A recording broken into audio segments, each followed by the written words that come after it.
Halo semuanya, selamat datang di video presentasi saya kali ini. Di sini saya akan mengajak Anda semua untuk menjelajahi berbagai macam topik pembahasan yang akan saya bahas. Apa saja pembahasan kali ini? Mohon disimak videonya dan jangan di-skip. Pertama-tama, saya akan memperkenalkan diri saya. Nama saya Afifah dengan NIM 10573112922 dengan dosen pengampu Saidah Said SEMAK. Baiklah, tanpa berlama-lama, di sini saya akan membahas materi dari mata kuliah Sistem Informasi dan Akuntansi yang memiliki 7 pokok pembahasan. Yang pertama, Sistem informasi dalam kegiatan bisnis global saat ini. Bab kedua, bisnis elektronik dan kerja global.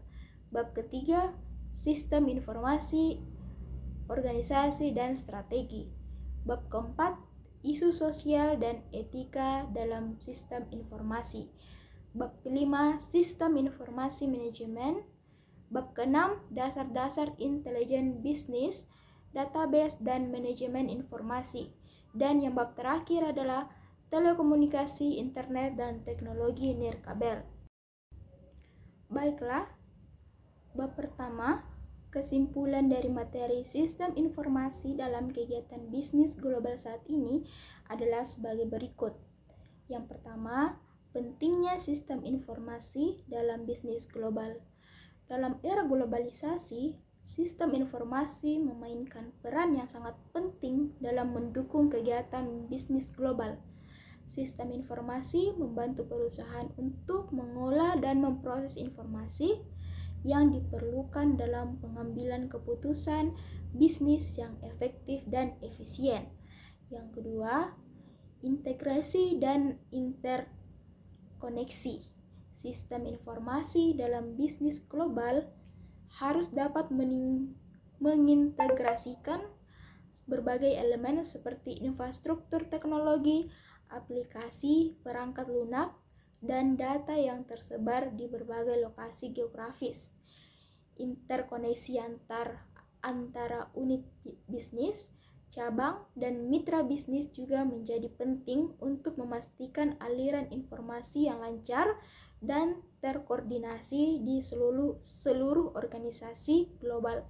Yang ketiga, keamanan informasi. Dalam konteks bisnis global, keamanan informasi menjadi aspek yang sangat penting. Perusahaan harus menerapkan langkah-langkah keamanan yang tepat untuk melindungi data sensitif mereka dari ancaman keamanan seperti kebocoran data, serangan siber, dan pencurian informasi. Ini melibatkan penggunaan teknologi keamanan yang canggih, kebijakan akses yang ketat, dan pelatihan karyawan tentang praktik keamanan informasi yang baik. Yang keempat, analisis big data. Dalam dunia bisnis global yang semakin terhubung, perusahaan menghadapi volume data yang besar dan kompleks. Sistem informasi dapat membantu dalam mengumpulkan, menyimpan, dan menganalisis data besar ini untuk menghasilkan wawasan berharga yang dapat digunakan untuk pengambilan keputusan yang lebih baik. Analisis big data dapat membantu perusahaan dalam mengidentifikasi tren, peluang pasar, dan pola perilaku konsumen di berbagai pasar global. Yang kelima, mobilitas dan aksesibilitas. Dalam bisnis global, mobilitas dan aksesibilitas menjadi kunci. Sistem informasi harus mendukung akses yang mudah dan aman ke informasi bisnis dari berbagai perangkat, termasuk ponsel pintar dan tablet. Ini memungkinkan para profesional bisnis untuk tetap terhubung dan mengakses informasi penting dimanapun mereka berada, memfasilitasi kolaborasi global dan pengambilan keputusan yang cepat. Yang terakhir, transformasi digital. Sistem informasi berperan penting dalam transformasi digital perusahaan. bisnis global semakin mengadopsi berbagai digital untuk meningkatkan efisiensi operasional, mengoptimalkan rantai pasokan, meningkatkan pengalaman pelanggan, dan mendapatkan keunggulan kompetitif. Sistem informasi yang kuat dan terintegrasi memainkan peran kunci dalam mengelola perubahan ini dan memanfaatkan potensi teknologi digital. Bab kedua, kesimpulan dari materi bisnis elektronik dan kerja global adalah sebagai berikut. Yang pertama, bisnis elektronik atau e-commerce telah mengubah cara kita berbelanja dan berbisnis. Dengan adanya platform online, konsumen dapat melakukan pembelian produk dan jasa secara mudah dan nyaman, sementara pengusaha dapat menjual produk mereka ke pasar global tanpa batasan geografis. Yang kedua, pertumbuhan bisnis elektronik telah menciptakan peluang baru bagi para pengusaha. Mereka dapat membuka toko online, memanfaatkan media sosial, dan menggunakan strategi pemasaran digital untuk menjangkau konsumen potensial di seluruh dunia. Yang ketiga, bisnis elektronik juga memberikan manfaat bagi konsumen. Mereka mendapatkan akses yang lebih luas ke berbagai produk dan jasa, seringkali dengan harga yang lebih kompetitif. Selain itu, kemudahan dalam melakukan transaksi online dan pengiriman barang membuat pengalaman belanja menjadi lebih efisien. Yang keempat, bisnis elektronik juga menghadapi tantangan. Keamanan data dan privasi menjadi perhatian utama baik bagi perusahaan maupun konsumen.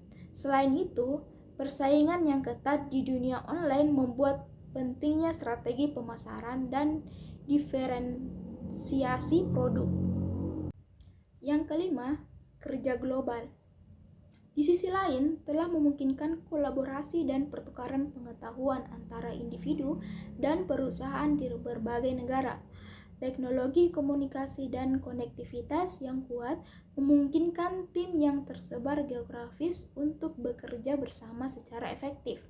Yang keenam, keuntungan dari kerja global meliputi akses ke bakat global, fleksibilitas waktu, dan potensi pengurangan biaya operasional. Perusahaan dapat merekrut karyawan terbaik dari seluruh dunia dan mengoptimalkan kerja mereka melalui penggunaan teknologi komunikasi. Yang ketujuh, kerja global juga menghadapi tantangan seperti perbedaan budaya, perbedaan waktu, dan masalah koordinasi. Komunikasi yang efektif dan pemahaman yang baik tentang perbedaan budaya menjadi kunci kesuksesan dalam kerja global. Secara keseluruhan, bisnis elektronik dan kerja global telah membawa perusahaan besar dalam dunia bisnis. Mereka memberikan peluang dan tantangan baru bagi individu dan perusahaan. Penting bagi pelaku bisnis untuk memahami tren dan mengembangkan strategi yang tepat guna menghadapi perubahan ini. Bab 3, kesimpulan dari materi sistem informasi, organisasi, dan strategi secara umum adalah bahwa sistem informasi merupakan komponen penting dalam menjalankan kegiatan operasional dan pengambilan keputusan di dalam suatu organisasi. Sistem informasi membantu dalam mengumpulkan, menyimpan, mengolah, dan menyebarkan informasi yang diperlukan untuk menjalankan berbagai fungsi organisasi. Penerapan sistem informasi yang efektif dapat memberikan berbagai manfaat seperti peningkatan efisiensi operasional, pengambilan keputusan yang lebih baik, peningkatan kolaborasi antar departemen, dan pelayanan yang lebih baik kepada pelanggan. Namun, implementasi sistem informasi juga melibatkan berbagai tantangan. Dalam organisasi, perubahan dalam sistem informasi seringkali memerlukan perubahan dalam struktur organisasi, budaya kerja, dan kebijakan dan prosedur yang ada. Oleh karena itu, perencanaan yang matang, manajemen perubahan yang efektif, dan komunikasi yang baik sangat penting dalam menghadapi tantangan ini. Selain itu, strategi organisasi juga berperan penting dalam pengembangan dan penerapan sistem informasi. Strategi organisasi harus sejalan dengan tujuan bisnis dan kebutuhan informasi yang ada. Dalam pengembangan strategi sistem informasi, perlu dipertimbangkan faktor-faktor seperti kebutuhan pengguna, ketersediaan teknologi, keamanan informasi, dan fleksibilitas sistem. Dengan memadukan sistem informasi yang efektif dengan strategi organisasi yang tepat, organisasi dapat memperoleh keuntungan kompetitif, meningkatkan efisiensi dan produktivitas, serta mengambil keputusan yang lebih baik untuk mencapai tujuan bisnisnya. Bab 4. Kesimpulan mengenai materi isi sosial dan etika dalam sistem informasi adalah bahwa mereka memainkan peran penting dalam pengembangan, penggunaan, dan pengelolaan sistem informasi.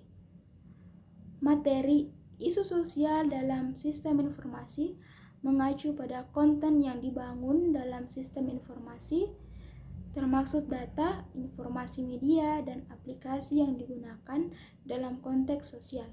Hal ini melibatkan pertimbangan terhadap isu-isu seperti privasi, keamanan, dan keberlanjutan dalam pengelolaan materi isu sosial.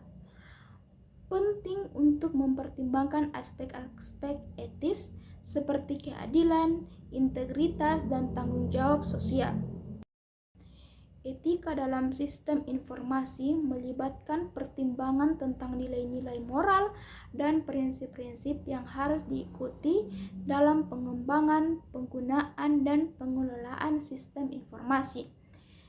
Etika membantu mengatasi isu-isu seperti privasi, keamanan, aksesibilitas, dan keadilan dalam penggunaan teknologi informasi.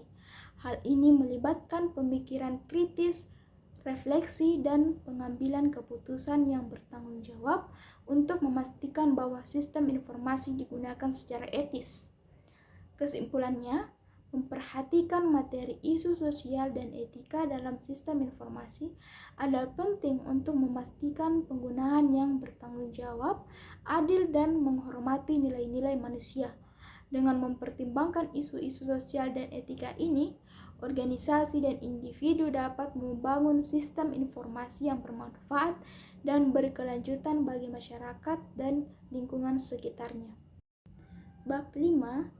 Kesimpulan dari materi sistem informasi dan manajemen adalah: yang pertama, sistem informasi atau SI adalah suatu sistem yang terdiri dari orang-orang, prosedur, data, perangkat lunak, dan perangkat keras yang bekerja bersama-sama untuk mengumpulkan, menyimpan, memproses, dan menyebarkan informasi yang diperlukan untuk mendukung operasi bisnis. Yang kedua, SI memiliki peran penting dalam membantu manajemen dalam mengambil keputusan yang lebih baik dan efisien. Dengan sistem yang terorganisir dengan baik, manajemen dapat mengakses informasi yang relevan dan akurat untuk menganalisis situasi bisnis, mengidentifikasi masalah, dan merencanakan tindakan yang tepat. Yang ketiga, SI juga membantu dalam mengotomatisasi proses bisnis, meningkatkan efisiensi, dan mengurangi biaya operasional. Dengan otomatisasi yang tepat, tugas-tugas rutin dapat dilakukan secara efisien, memungkinkan sumber daya manusia untuk fokus pada tugas yang lebih penting dan kompleks. Yang keempat, manajemen informasi adalah proses merencanakan, mengorganisir, mengendalikan, dan mengarahkan aliran informasi dalam suatu organisasi. Manajemen informasi melibatkan pengumpulan, pengelolaan, penyimpanan, dan distribusi informasi yang relevan untuk mencapai tujuan organisasi. Kelima, pentingnya keamanan informasi dalam sistem informasi tidak bisa diabaikan. Keamanan informasi melibatkan melindungi data dan informasi dari akses yang tidak sah, perubahan yang tidak diinginkan, dan kerusakan. Sistem informasi yang aman dapat mencegah kebocoran data dan melindungi informasi sensitif perusahaan serta mempertahankan kepercayaan pelanggan. Yang keenam, manajemen risiko juga merupakan aspek penting dalam sistem informasi dan manajemen. Organisasi perlu mengidentifikasi, menganalisis, dan mengelola risiko yang terkait dengan sistem informasi mereka, seperti risiko kehilangan data, serangan siber, atau kegagalan sistem. Dengan manajemen risiko yang efektif, organisasi dapat mengurangi kemungkinan terjadinya kerugian yang disebabkan oleh masalah sistem informasi. Yang ketujuh, integrasi antara sistem informasi dan manajemen operasional sangat penting untuk mencapai keberhasilan organisasi. Sistem informasi yang baik harus diintegrasikan dengan proses bisnis dan tujuan strategis organisasi agar dapat memberikan nilai tambah yang signifikan. Bab ke-6, materi dasar intelijen bisnis atau business intelligence melibatkan pengumpulan, analisis, pengolahan, dan visualisasi data untuk mendukung pengambilan keputusan bisnis yang lebih baik. Berikut adalah beberapa kesimpulan penting dari materi dasar intelijen bisnis. Yang pertama, pentingnya data. Intelijen bisnis berfokus pada penggunaan data yang relevan dan akurat. Data menjadi bahan dasar untuk menghasilkan wawasan dan informasi berharga bagi organisasi. Yang kedua, pengumpulan data. Intelijen bisnis melibatkan pengumpulan data dari berbagai sumber, baik internal maupun eksternal organisasi. Sumber data dapat mencakup basis data operasional, data dari sistem eksternal, data publik, dan lainnya. Yang ketiga, transformasi data. Data yang dikumpulkan seringkali perlu diolah dan ditransformasikan agar dapat digunakan secara efektif. Proses ini termaksud membersihkan data, integrasi data, penggabungan data, dan lainnya. Yang keempat, analisis data. Intelijen bisnis menggunakan teknik analisis untuk mengidentifikasi pola tren dan hubungan dalam data.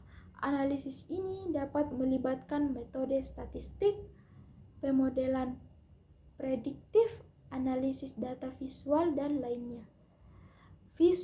Yang kelima, visualisasi data. Visualisasi data adalah cara untuk menyajikan informasi secara visual melalui grafik, diagram, peta, dan tampilan lainnya. Visualisasi yang efektif membantu pengguna intelijen bisnis memahami data dengan lebih baik dan mengambil keputusan yang lebih baik. Yang keenam, pengambilan keputusan. Tujuan utama intelijen bisnis adalah mendukung pengambilan keputusan yang lebih baik dan lebih cepat.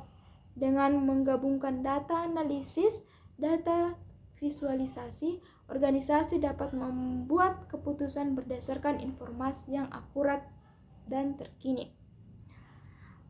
Materi-materi dasar database dan manajemen informasi juga penting dalam konteks intelijen bisnis. Berikut adalah beberapa kesimpulan yang penting dari materi tersebut. Yang pertama, basis data. Basis data adalah kumpulan terstruktur dari data yang disimpan dalam sistem komputer. Basis data menyimpan informasi yang digunakan oleh organisasi untuk operasional sehari-hari, termasuk data pelanggan, data produk, dan lainnya. Yang kedua, struktur data. Basis data menggunakan struktur yang terorganisir untuk menyimpan dan mengelola data. beberapa jenis struktur data umum termasuk basis data relasional, basis data berorientasi objek, dan basis data NoSQL. Yang ketiga, bahasa query. Bahasa query digunakan untuk mengakses dan memanipulasi data dalam basis data. SQL atau Structured Query Language adalah bahasa query yang umum digunakan dalam basis data relasional. Yang keempat, desain basis data. Desain basis data melibatkan pemodelan dan perencanaan struktur basis data. Proses ini mencakup pemilihan entitas, atribut, dan hubungan antar entitas untuk memenuhi kebutuhan bisnis. Yang kelima, manajemen bisnis data. Manajemen bisnis data melibatkan kegiatan seperti pemeliharaan, pemulihan, dan keamanan data. Tugas manajemen bisnis data termasuk pencadangan data, pemulihan setelah kegagalan sistem, dan pengendalian akses pengguna. Yang keenam, integrasi data. Integrasi data adalah proses menggabungkan data dari berbagai sumber yang berbeda menjadi satu sumber data yang terpadu. Hal ini penting dalam membangun sistem intelijen bisnis yang menggabungkan data dari berbagai sumber. Bab 7. Kesimpulan dari materi telekomunikasi, internet, dan teknologi nirkabel adalah sebagai berikut. Yang pertama, telekomunikasi adalah proses pengiriman informasi antara dua atau lebih titik yang terpisah jaraknya. Telekomunikasi dapat dilakukan melalui kabel, serat optik, atau teknologi nirkabel. Yang kedua, internet adalah jaringan komputer global yang menghubungkan jutaan perangkat di seluruh dunia. Internet memungkinkan pengiriman informasi komunikasi dan akses ke berbagai layanan dan sumber daya, seperti situs web, email, media sosial, dan banyak lagi. Yang ketiga, teknologi nirkabel mengacu pada teknologi yang memungkinkan komunikasi tanpa menggunakan kabel fisik. Ini melibatkan penggunaan gelombang elektromagnetik seperti gelombang radio atau sinyal mikro untuk mentransmisikan data atau informasi. Yang keempat, telekomunikasi dan internet telah mengubah cara kita berkomunikasi, bekerja, dan hidup secara berkeseluruhan. Mereka telah memungkinkan akses mudah dan cepat ke informasi, serta memfasilitasi kolaborasi jarak jauh dan komunikasi real time. Yang kelima, teknologi nirkabel telah menghadirkan kebebasan dan mobilitas yang lebih besar dalam komunikasi dan akses informasi. Dengan teknologi nirkabel, kita dapat menghubungkan ke internet dan berkomunikasi secara nirkabel dimanapun ada jaringan yang tersedia. Yang keenam, perkembangan teknologi nirkabel seperti Wi-Fi, Bluetooth, dan jaringan seluler yang telah mengubah cara kita menggunakan perangkat komunikasi dan mengakses internet. Mereka telah memungkinkan konektivitas yang lebih luas, meningkatkan kecepatan transfer data, dan mendukung berbagai aplikasi dan layanan. Yang ketujuh, telekomunikasi. Internet dan teknologi nirkabel telah berkembang dengan cepat. Inovasi baru terus muncul, seperti Internet of Things, teknologi 5G, dan jaringan cerdas yang lebih canggih. Ini membuka potensi baru dalam berbagai bidang, termasuk komunikasi, transportasi, kesehatan, dan industri. Kesimpulannya, telekomunikasi, internet, dan teknologi nirkabel memiliki peran yang sangat penting dalam kehidupan sehari-hari kita. Mereka telah mengubah cara kita berkomunikasi, mengakses informasi, dan berintegrasi dengan dunia di sekitar kita. Dengan perkembangan yang terus berlanjut, mereka akan terus membentuk masa depan komunikasi dan konektivitas global. Baiklah, Mungkin itu saja yang dapat saya sampaikan pada pembahasan kali ini. Terima kasih telah menyempatkan waktu untuk menonton video presentasi saya. Saya berharap presentasi ini memberikan wawasan yang berharga tentang topik pembahasan yang telah saya bahas. Kurang dan lebihnya mohon dimaafkan. Wassalamualaikum warahmatullahi wabarakatuh.